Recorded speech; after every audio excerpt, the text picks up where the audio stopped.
Est-ce que l'idée de métier que vous aviez quand vous étiez plus jeune, est-ce que ça correspond à ce que vous faites aujourd'hui? Au début, quand j'étais jeune, en fait, je n'ai pas choisi ce métier du tout, du tout.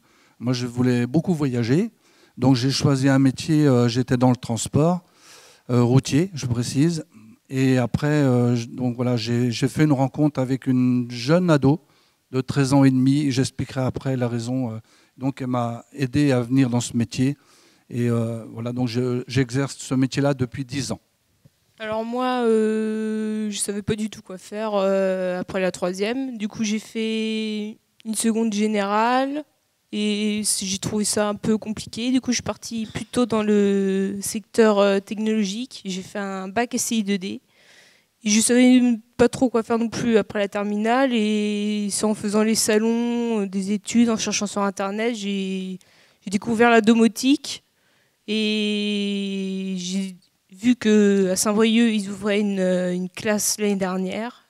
Du coup, je me suis inscrite et j'aime bien ça, quoi. Ma vocation première, moi, en étant petite, c'était je voulais devenir institutrice, donc ça n'a rien à voir. C'était pas du tout dans le technique. Tout ce qui était le maritime, les voies navigables, c'est un peu le même service, en fait. Tout ce qui est... Et je connaissais pas. Donc, voilà. Et c'est par la suite, j'ai travaillé dans le privé. Et ensuite, seulement en vacances, un petit peu par hasard, on a découvert le métier d'éclusier sur les voies navigables. Venant de la région de Grenoble, où il y a une vie assez stressante, où j'avais un métier, j'étais dans l'imprimerie en fait, assez stressant avec le rendement. Et là, il y avait plutôt une douceur de vivre, enfin, comment dire, une façon de vivre qui me plaisait mieux. Donc c'est comme ça que j'ai passé un concours d'État pour devenir éclusière sur les voies navigables. Mais au départ, ce n'était pas du tout ma première idée. Alors moi, comment je suis venu dans la profession? C'est assez surprenant. Je disais souvent pendant mes études que j'étais arrivé par hasard. Pourquoi? Parce que quand j'étais, comme je disais tout à l'heure, dans le bâtiment travaux publics initialement, j'ai un bac génie civil, eh bien, en terminale, un de nos profs s'adresse à l'ensemble de la classe et nous dit qu'est-ce que vous allez faire l'année prochaine. Et là, en toute logique, la plupart des collègues dit on va aller en BTS. Et là, le prof nous dit, vu le niveau de la classe, moi je serais vous, j'économiserais les frais d'inscription au BTS parce que vous allez perdre votre temps. Alors là, je ne sais pas comment ont réagi les collègues, mais moi je l'ai pris en pleine figure. Moi qui ai l'impression que je travaillais pas mal, enfin du moins, c'était la sensation que j'avais, j'étais à fond, même si je n'ai pas une grande moyenne. Et je me suis dit, bon, bah, écoute, il va falloir trouver un plan B rapidement, parce qu'il faut déjà que tu expliques ça à tes parents, comme quoi tu ne vas pas aller en BTS, et puis il faudra bien que tu fasses quelque chose de ta vie quand même, quoi. Et en fait, avec un collègue, on voit par le biais d'une information, comment dirais-je, un CIO, les centres d'information et d'orientation, là. C'est encore d'actualité, ça? Tout à fait. Comme quoi, il y avait l'organisation de concours à Saint-Brieuc, à Yves-le-Foll, concours d'infirmier. Et là, j'ai dit à mon collègue, bah voilà, ça c'est mon plan B. Ça c'est mon plan B. Alors après, je ne vais pas monopoliser la conversation, ou plutôt l'échange, mais je ne me suis pas tellement posé la question de pourquoi j'allais vers ce métier, si ce n'est qu'il y avait une garantie de l'emploi. C'est-à-dire tous les gens qui sont diplômés infirmiers, ils trouvent toujours un travail, et toute leur vie.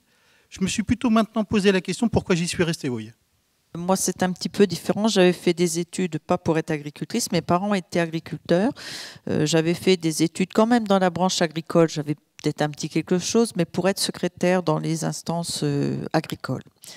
La conjoncture, enfin pas la conjoncture, des soucis de famille pour mon papa sont arrivés. Et là, s'est posé la question, qu'est-ce qu'on allait faire de l'exploitation. Donc du coup, j'ai repris l'exploitation. Alors évidemment, une fille qui reprend une exploitation, je ne vous explique pas, j'ai commencé à foutre le bazar partout. Mais bon voilà, c'est quelque chose qui me tenait à cœur de faire mon entreprise et que je gérais mon affaire. Donc voilà, je le fais par passion. Alors, en complément de cette question, je vais vous demander si vous avez rencontré des freins. Est-ce que vous avez des peurs? Est-ce que vous en avez encore d'ailleurs? Qu'est-ce qui vous dérange aujourd'hui? Est-ce que le regard du sexe opposé dans vos métiers? J'aimerais bien que vous nous dites un petit peu quel est votre ressenti. Effectivement, une femme en ferme, ce n'est peut-être pas forcément facile. Je dirais ça fait 30 ans que je suis installée, donc je ne suis plus une jeune agricultrice. Mais bon, les choses ont quand même bien évolué. Le matériel a évolué et nous avons quand même de moins en moins de difficultés. Auparavant, c'est vrai qu'il fallait être fort. Aujourd'hui, on a quand même beaucoup de matériel qui sont adaptés. Bon, si c'est adapté pour nous, les femmes, c'est adapté pour les hommes. Quelquefois, les femmes, justement, font en sorte qu'il y ait des modifications de fait, alors, soit sur les machines, alors je vais parler de ce que je connais, hein, sur les machines à traire, par exemple. Aujourd'hui, moi, j'étais en transfert de lait, c'est-à-dire que le lait allait tout seul dans le tank, mais il fallait quand même brancher les vaches. 3 ans après, j'ai fait une salle de traite. Alors là, on trouvait déjà que c'était un grand progrès parce qu'on faisait la traite debout. On n'était plus à 4 pattes sous les vaches, comme on peut encore voir sur les différents livres. Et aujourd'hui, il y a 1 an, j'ai mis des robots de traite. Donc, vous voyez, il y a quand même beaucoup d'évolution. Et je peux vous dire que même après 30 ans d'installation, je suis toujours aussi motivée. Effectivement, il y a des hommes qui me disent « Oh ouais, mais ce n'est pas ta place ». Pourquoi ce ne serait pas ma place? Il suffit de s'y adapter. C'est assez rigolo, mais parce que moi, dès que j'étais étudiant, en stage, je me suis aperçu que, d'une part, déjà, les patients, ils me prenaient pour le médecin, parce qu'un gars, c'est forcément un médecin, et une femme, c'est forcément une infirmière. Ouais. Donc, ils me prenaient pour le médecin, ou pour le kiné, ou pour le dentiste. Rarement pour l'aumônier. Mais oui, effectivement, pas forcément étudiant infirmier, alors que la particularité qu'on a quand même quand on est à l'hôpital, c'est qu'on a sur notre tenue, notre fonction, quoi, étudiant infirmier, et qu'en plus, j'étais amené à faire les mêmes soins que mes collègues élèves infirmières. C'est-à-dire, je faisais les prises de sang, les pansements, les aides à la toilette et autres. Mais ça ne venait pas forcément à l'idée du patient comme quoi j'étais étudiant infirmier. Ouais. Et indirectement, je dirais même par rapport à mes encadrantes de stage, c'était un peu la même chose parce que en fait, je me suis aperçu que moi, étudiant infirmier et pas étudiante infirmière, eh bien, on ne me demandait pas forcément les mêmes choses. Et dans ma vie professionnelle, ça s'est tout le temps un peu déroulé comme ça. Et en préparant un peu mon intervention les jours derniers, je me suis dit, tiens, je vais leur dire un peu comment ça se passait. Une fois, quand j'étais de garde de nuit à l'hôpital, je vais chercher un médicament qui nous manquait dans notre service. Et puis, une de mes collègues me dit, tiens, on a un patient là qui est complètement agité, énervé. Est-ce que tu voudrais pas te faire passer pour le médecin, lui dire de se calmer, et au moins, ça va arranger le service parce que ce sera plus tranquille. Comme quoi, hein, ça mène à tout d'être infirmier. Ça mène à tout. Me voilà donc propulsé au rang de médecin l'espace d'un moment. Et donc, je me suis exécuté parce que ça rendait plus service à ma collègue. Hein. C'était pas forcément complètement réfléchi, mais c'était pour lui rendre service, effectivement. Donc, j'ai rempli ce rôle-là, cette mission. Et donc, je suis rentré dans cette chambre. Et puis, je lui dis, docteur Moignet, comment se fait-il que vous criez comme ça? Ça dérange tout le monde et encore plus les patients. Donc, moi, je vous demande de vous calmer tout de suite, sinon ça va mal se passer pour vous, quoi. Hein? Il s'est exécuté le patient tout de suite. Hein. Et là, je me suis aperçu que j'avais un pouvoir, mais incroyable. Ouais, comme quoi. Hein. Alors, par contre, il y a une contrepartie à cela. Si vous voulez, moi qui ai travaillé aux urgences, par exemple, ou même dans d'autres services, eh bien, les attendus ne sont pas les mêmes. C'est-à-dire qu'on vous donne un titre un peu honorifique, comme ça, hein, mais de fait, on n'attend pas de vous complètement que vous soyez infirmier, mais du coup, plutôt médecin. Ouais.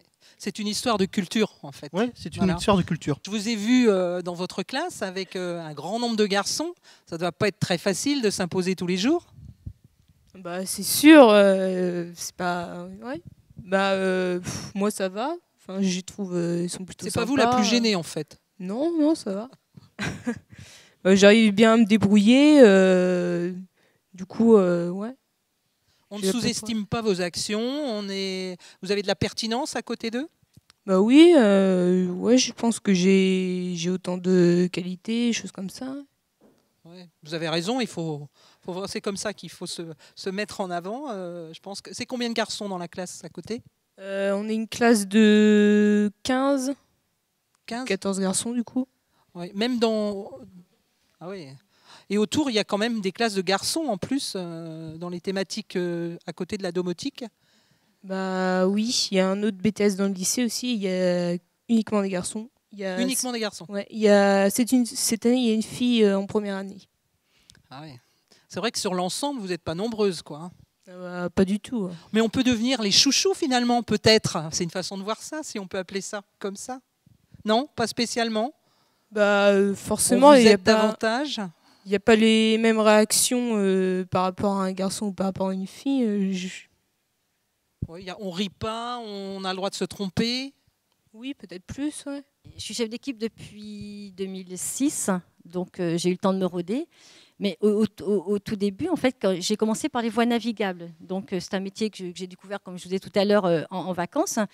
Et il y a des voies navigables, les canaux, par exemple, le canot du Midi, ce sont beaucoup de femmes qui le font, hein, avec la manivelle, les petites pénichettes de loisirs, tout ça, ça nous plaisait bien, donc sympa. Donc j'ai passé le concours d'État que j'ai réussi. Et en fait, il y avait un poste dans le centre de la France. Mais sur ces canaux-là, les canaux de Briare et du Loing, en fait, ce que je ne savais pas, c'était des canaux où il y avait des péniches de commerce. Et donc, ça s'est transformé en milieu masculin. Alors, je ne sais pas pourquoi, hein, en fait. Hein, peut-être qu'il fallait plus de biscottos pour tourner les manivelles, je ne sais pas. Et en fait, j'ai appris plus tard que je posais problème. C'est-à-dire quand j'ai candidaté pour ce poste dans le centre de la France, et ben en fait, mes supérieurs ne savaient pas où me mettre, en fait, tout simplement. J'ai su qu'il y avait eu des réunions, etc. Et ils ne voulaient pas de moi. Ouais, carrément. J'étais la première femme qui arrivait comme ça à travailler sur ces canaux-là. On ne voulait pas de moi, clairement. Ce n'était pas pour les doutes sur les compétences, puisque vous les aviez. C'était la crainte de l'équipe masculine autour. Ben, je ne sais pas, c'était la crainte. Oui, peut-être parce que c'est un milieu où on travaille dehors, où c'est physique. Il faut tourner les manivelles, il fallait gérer les crues. Enfin, c'est plutôt assez masculin, oui. C'est pas un emploi de bureau, c'est pas. Donc peut-être qu'ils avaient peur que je fasse pas l'affaire entre guillemets. D'accord. Et ils se sont aperçus. Au fil du temps, bon, il a bien fallu me trouver une place de toute façon. Donc, et ils se sont aperçus que je faisais l'affaire comme les gars. Comme un homme, j'y arrivais très bien. Ensuite, donc j'ai demandé une mutation en Bretagne et a demandé à travailler sur un port maritime en fait. Et là, c'est pareil. J'étais la première femme qui arrivait à chaque fois. Et j'étais obligée de montrer que je pouvais y arriver. Voilà, en étant une femme, je pouvais faire le même travail que les hommes. On a plus à faire ses preuves quand on est une femme dans un milieu d'hommes ou un homme dans un milieu de femmes, encore qu'on le voit d'une autre façon dans l'homme dans le milieu des femmes, mais là, c'est des preuves à faire. Moi, je l'ai senti comme ça. Il fallait vraiment faire mes preuves. Et en plus, quand j'ai passé après le concours de chef d'équipe, où là, je suis à la tête d'une équipe où on est 6, en fait, il y a 5 hommes. Là, ça a été encore plus dur. C'est monté d'un cran. Une femme, on a tous passé le concours. C'est moi qui l'ai réussi sur tous les hommes. Donc, ça coinçait encore plus. Ouais, la preuve, elle était concrète. Voilà. Vous voyez, hein. Mais bon, voilà. Après, ceci dit, il a fallu que je me fasse respecter. Il y a eu des petits coups de gueule. Il a fallu que je trouve ma place. Et au fil du temps, j'ai réussi... je ne vais pas dire à m'imposer, mais en fait à montrer que j'étais capable et que c'est pas parce que j'étais une femme que j'allais... vous écraser, m'écraser ou faire moins que mes hommes, mes collègues surtout. Voilà, ils avaient peut-être un petit peu peur que je fasse un peu moins parce que c'est des broussailleuses, tondeuses, graissage, voilà, des métiers un peu. Il y a des tâches techniques, c'est très technique. Voilà. Alors, je travaille uniquement qu'avec des femmes. Les assistantes sociales, c'est que des femmes. Les psychologues, c'est que des femmes. Donc, je ne travaille pas du tout avec des hommes. Du tout. Donc, moi, je suis très, très bien dans le milieu. Je suis adapté, je suis bien. Une petite question auquel vous n'allez peut-être pas savoir répondre. Sur notre département, il y en a combien d'assistants familiaux? Alors, je pense, je ne suis pas sûr, hein, mais je dois être le seul homme à travailler seul. Alors, je dis seul, je ne suis pas seul à la maison, hein, je ne suis pas célibataire. Mais mon épouse travaille à l'extérieur. Beaucoup travaillent avec leurs femmes. Et donc, moi, c'est complètement différent. Je dois gérer pas mal de choses quand même. Voilà. Stéphane voulait apporter quelque chose pour un complément d'information. Ouais, je pense qu'en fait, il n'est pas tout seul. Je connais au moins un autre. Un autre, d'accord. Sur la roche des Riens-Tréguier. Ok. Alors, c'est vrai que là, on a parlé, bien sûr, de l'entourage dans le milieu professionnel, mais est-ce que vos proches, comment ont-ils perçu ce choix? Tant que vous avez le micro, vous pouvez parler, Robert. Alors ma famille était surprise de mon changement il y a 10 ans de travail parce que je travaillais dans le milieu de transport routier. Je me suis retrouvé dans ce travail complètement différent. Je suis un peu la femme à la maison maintenant. Et c'est quand même un milieu assez, entre guillemets, macho, chauffeur routier. Hein. Et donc là, je me retrouve en métier de femme.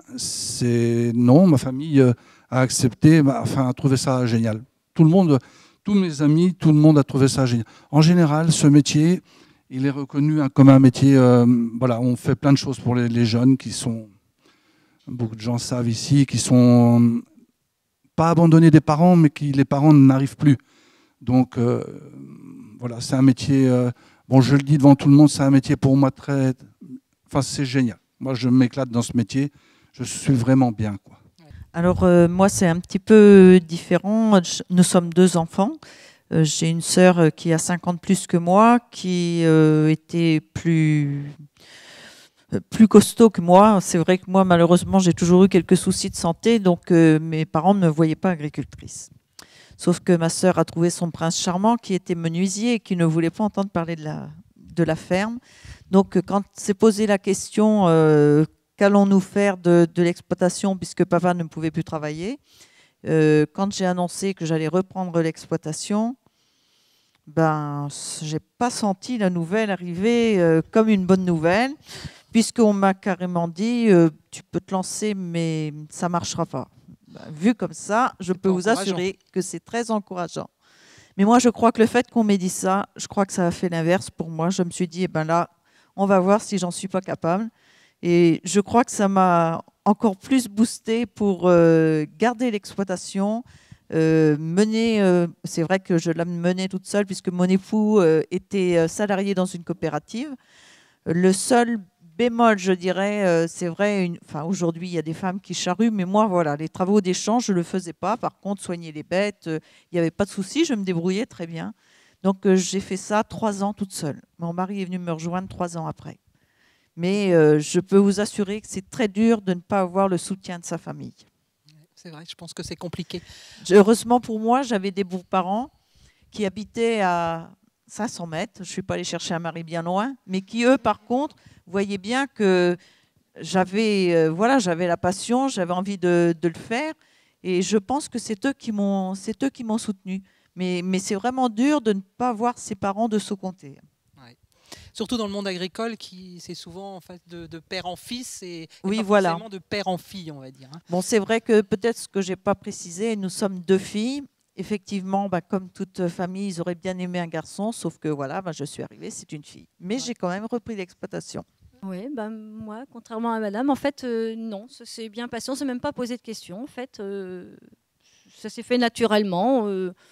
Moi, je suis issue aussi d'une famille de la montagne. Je ne suis pas bretonne pure souche. Et c'est vrai que les métiers aussi dans les exploitations, les métiers un petit peu durs, finalement, c'était au quotidien. Donc, quand j'ai dit que je voulais faire éclusière, j'ai eu plutôt des encouragements de la part de ma famille.